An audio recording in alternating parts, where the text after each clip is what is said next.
दोस्तों नमस्ते। आइए आज हम लोग जीव विज्ञान पढ़ते हैं। जीव विज्ञान में जो महत्वपूर्ण क्वेश्चन है उसको इस वीडियो में कवर किया गया है। अगर आप किसी भी एग्ज़ाम की तैयारी करते हैं तो यह वीडियो आपके लिए लाभदायक हो सकती है। तो शुरू करते हैं। उत्परिवर्तन का जो सिद्धांत है किसने दिया था? तो ह्यूगो डुबरीज ने दिया था। किसने? ह्यूगो डुबरीज ने दिया था। कवक जी की जो कोशिका भित्ति होती है वो किसकी बनी होती है? तो कवक की जो कोशिका भित्ति है काइटिन नामक जटिल शर्करा की बनी होती है। कौन? काइटिन नामक एक जटिल शर्करा, इसी से बनी होती है कवक की कोशिका। किसे प्रोटीन की फैक्ट्री कहा जाता है? प्रोटीन की फैक्ट्री जो होता है राइबोसोम को कहा जाता है प्रोटीन की फैक्ट्री। और कोशिका का शक्ति केंद्र पावर हाउस किसे कहा जाता है? पावर हाउस शक्ति केंद्र के माइटोकॉन्ड्रिया को कहा जाता है। किसको? माइटोकॉन्ड्रिया को कहा जाता है। कोशिका भित्ति किस में पाई जाती है? कोशिका भित्ति जो होती है सेल वाल कहते हैं। सेल वाल जो है किस में पाई जाती है? तो केवल पादप कोशिका में पाई जाती है। किस में? पादप कोशिका में पाई जाती है। जीव द्रव्य है, इसका नामकरण किसने किया था? तो पुरकिंजे नामक जो वैज्ञानिक था कीजे, उसने किया था। टमाटर में जो लाल रंग है ये किस कारण से होता है? जो लाल रंग है तो लाइकोपीन जो वर्णक होता है इसके कारण होता है। और जो चुकंदर में जो लाल रंग होता है किसके कारण होता है? विटामिन के कारण होता है चुकंदर में। और जो गाजर में जो लाल रंग होता है वो कैरोटीन के कारण होता है। किसके? कैरोटीन के कारण होता है लाल रंग। जनन कोशिकाओं में कौन सा विभाजन होता है? जो जनन कोशिकाएं जो होती हैं अर्धसूत्री विभाजन होता है। अर्धसूत्री विभाजन। आनुवंशिकता के पिता किसे कहा जाता है? तो ग्रेगर जॉन मेंडल को कहा जाता है। आनुवंशिकता का पिता ग्रेगर जॉन मेंडल को कहा जाता है। डार्विन ने किस जहाज पर पूरे विश्व का भ्रमण किया था? डार्विन। तो देखिए डार्विन ने बीगल नामक जो जहाज था उस पर पूरे विश्व का भ्रमण किया था। और लाइकेन में क्या क्या होता है? शैवाल होता है और कवक होता है। लाइकेन में क्या क्या? शैवाल होता है और कवक होता है। टिंचर आयोडीन किस शैवाल से बनाई जाती है? जो टिंचर आयोडीन होती है वो किस शैवाल से बनाई जाती है? लाइमिनेरिया शैवाल से बनाई जाती है। किससे? लाइमिनेरिया शैवाल से बनाई जाती है।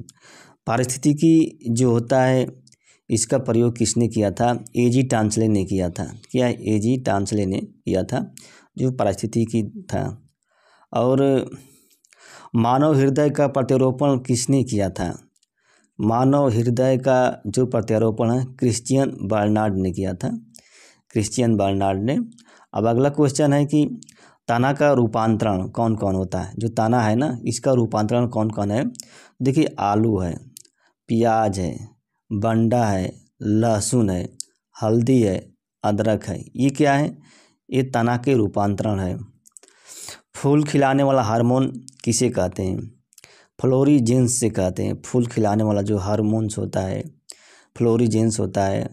पत्तियों के में जो क्लोरोफिल होता है, पत्तियों की क्लोरोफिल में कौन सा तत्व होता है? तो मैग्नीशियम तत्व होता है। पत्तियों का जो क्लोरोफिल होता है उसमें मैग्नीशियम तत्व होता है। संसार में सबसे लंबा वृक्ष होता है वो कौन होता है? तो सिकोया होता है। सिकोया सबसे लंबा वृक्ष होता है। कोस्ट रेडबुक जो होती है कोस्ट रेडबुक ऑफ कैलिफोर्निया इसको कहा जाता है जो सिकोया है। बंगाल का आतंक किसे कहा जाता है? जलकुंभी को। या इसका वैज्ञानिक नाम है आइकोर्निया क्रेसिपस। क्या? आइकोर्निया क्रेसिपस कहा जाता है, इसका वैज्ञानिक नाम है। जेलीफिश एवं हाइड्रा किस संघ के अंतर्गत आते हैं? जो जेलीफिश हैं वो हाइड्रा जो हैं सिलेंट्रेटा के अंतर्गत आते हैं। किसके? सिलेंट्रेटा के अंतर्गत आते हैं। रुधिर वर्ग की खोज किसने की थी? तो कार्ल लैंडस्टीनर ने क्या रुधिर वर्ग की खोज की थी। और रक्त का पीएच मान कितना होता है? जो रक्त होता है 7.4 होता है रक्त का पीएच मान। अंडे देने वाले स्तनी कौन कौन है? तो एकिडाना है। एकिडाना और प्लेटिपस ये अंडे देने वाले स्तनी है। उभयचरों में जो हृदय है कितने चैम्बर होता है? तो उभयचर जो होते हैं उसमें 3 चैम्बर होता है या विष में होता है। श्रम देखिए अगला क्वेश्चन है कि श्रम विभाजन करने वाली जंतु कौन कौन है? चींटी है। चींटी को क्या कहा जाता है? श्रम विभाजन करने वाले जंतु कहा जाता है। यानी कि चींटी जो होते हैं श्रम का काम करती है, जिस तरह मनुष्य लेबर का काम करता है। सामाजिक कीट दीमक को कहा जाता है। दीमक को क्या है? सामाजिक कीट कहा जाता है। किस युग को रेप्टाइल का युग कहा जाता है? किस युग को? तो मेसोजोइक युग है, इसको रेप्टाइल का युग कहा जाता है। रक्त के किस कणिका में एंटीजन पाया जाता है? रक्त के किस कणिका में जो एंटीजन पाया जाता है? तो लाल रक्त कणिका जो होती है उसमें एंटीजन पाया जाता है। मनुष्य में भोजन का पाचन कहाँ से शुरू होता है? तो मुख से शुरू होता है। मुख से शुरू होता है मनुष्य में भोजन का पाचन। भोजन का पूर्ण पाचन कहाँ संपन्न होता है? तो छोटी आंत, देखिए आंत है ये, छोटी आंत में होता है। मनुष्य का जो पूर्ण पाचन जो होता है छोटी आंत में होता है, और शुरुआत जो होती है मुख से होती है, और पाचन जो होता है छोटी आंत में होता है। रक्त दाब किसे मापा जाता है? तो स्फिग्मोमैनोमीटर से रक्त दाब मापा जाता है। किससे? स्फिग्मोमैनोमीटर से। मानव शरीर की दूसरी सबसे बड़ी ग्रंथि कौन कौन सी है? देखिए अग्नाशय है, ये मिश्रित ग्रंथि कहते हैं इसे। सबसे बड़ी ग्रंथि जो होती है वो यकृत होती है। कौन? यकृत होती है। मानव शरीर की सबसे बड़ी ग्रंथि यकृत होती है। इंसुलिन जो किस कोशिका से निकलता है? तो बीटा कोशिका से निकलता है। अग्नाशय की जो बीटा कोशिका है उसी से इंसुलिन हार्मोन निकलता है। लसिका में पाए जाने वाली कोशिका क्या कहलाती है? लिम्फोसाइट कहलाती है। क्या? लिम्फोसाइट कहलाती है। किस धमनी में रुकावट पैदा होने पर हृदयघात होता है? किस धमनी में रुकावट पैदा होने पर हृदयघात होता है? जो कोरोनरी धमनी है उसमें क्या हृदयघात होता है। मनुष्य का रक्त दाब कितना होता है? मनुष्य का रक्त दाब जो होता है 120/80। ये mmH, देखिए ये मिलीमीटर मरकरी है। Hg का मतलब क्या होता है? मरकरी होता है इसमें। और जो 120 है वो सिस्टोलिक है, और जो 80 क्या है? वो डायस्टोलिक है। मनुष्य के मस्तिष्क का वजन कितना होता है? तो 1400 ग्राम होता है। कितने? 1400 ग्राम मनुष्य के मस्तिष्क का वजन होता है। मनुष्य के शरीर में कुल कितनी हड्डियां पाई जाती हैं? कितनी हड्डियां? तो देखिए 206 हड्डियां पाई जाती हैं मनुष्य के, लेकिन बाल्यावस्था में 208 हड्डियां हैं। कितना? 208 हड्डियां हैं बाल्यावस्था में। और जहर से मारे गए व्यक्ति का पता लगाने के लिए किस अंग का सहारा लिया जाता है? तो यकृत का लिया जाता है। किसका? यकृत। यकृत के लीवर का सहारा लिया जाता है। और रक्त परिसंचरण की खोज किसने की थी? रक्त परिसंचरण की खोज किसने की थी? तो विलियम हार्वे ने की थी। किसने? विलियम हार्वे ने की थी रक्त परिसंचरण की खोज। मस्तिष्क का कौन सा भाग जो होता है वो दर्द को, ठंडा को और गर्म पहचानता है? कौन सा भाग होता है?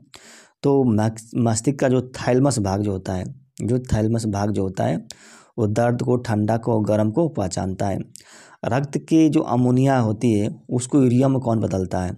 यकृत बदलता है। अमोनिया को यूरिया में यकृत ही बदलता है। मूत्र में जो पीला रंग होता है किसके कारण होता है? तो यूरोक्रोम वर्णक के कारण होता है। यूरोक्रोम जो वर्णक होता है। घेगा रोग किस कमी के कारण होता है? आयोडीन की कमी के कारण होता है जो घेगा रोग होता है। और मास्टर ग्रंथि किसे कहा जाता है? तो मास्टर ग्रंथि पीयूष ग्रंथि को कहा जाता है। मास्टर ग्रंथि। मानव में निषेचन कहाँ पे होता है? तो फैलोपियन ट्यूब में होता है। फैलोपियन ट्यूब में मानव में निषेचन होता है। मास्टर ग्रंथि किसे कहते हैं? ये तो पढ़ लिए थे। मास्टर ग्रंथि। रक्त को थक्का जमाने में कौन सा विटामिन सहायक होती है?